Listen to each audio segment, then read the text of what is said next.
पिछले 23 दिनों से पंजाब और हरियाणा के बॉर्डरों पर किसानों का संघर्ष जारी है। उसी बीच आज 6 मार्च को संयुक्त किसान मोर्चा राजनीतिक ने दिल्ली चलो मार्च का फिर आह्वान किया, पर इस बार ट्रैक्टर और ट्रोलियों के जरिए नहीं, पैदल जत्थों के जरिए, ट्रेनों के जरिए, बसेस के जरिए और अन्य पब्लिक ट्रांसपोर्ट के जरिए। इस समय मैं दिल्ली और हरियाणा को जोड़ने वाले सिंघू बॉर्डर पर हूं, जहां मैं आपको दिखाना चाहूंगा कि 6 मार्च को जो किसानों का जत्था अगर दिल्ली की तरफ रवाना होता है, उसको कैसे काबू करने के लिए यहां सिक्योरिटी के प्रबंध कर रखे हैं। मैं आपको दिखाना चाहूंगा कि पीछे रैपिड एक्शन फोर्स की यहां पूरी भारी तैनाती है।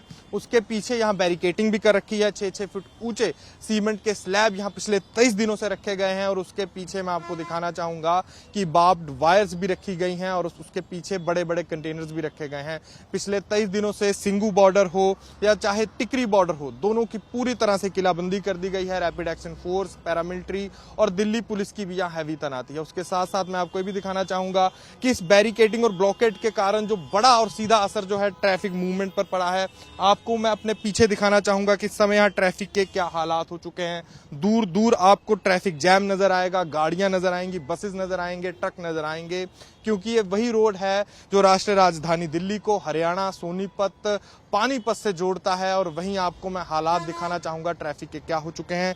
कछुए की चाल से ट्रैफिक यहाँ पिछले 20 दिनों से ऊपर चल रहा है, जिसका सीधा सीधा असर लोगों को सामना करना पड़ रहा है। यहाँ देखा यह गया था कि चाहे ये मेन रोड हो जो सिंघू बॉर्डर को हरियाणा और दिल्ली को जोड़ती है, उसको भी ब्लॉक कर दिया गया था। साथ के साथ इस पुल के नीचे की जो रोड है उसको भी ब्लॉक कर दिया गया था, पर बाद में उसको खोल दिया गया है।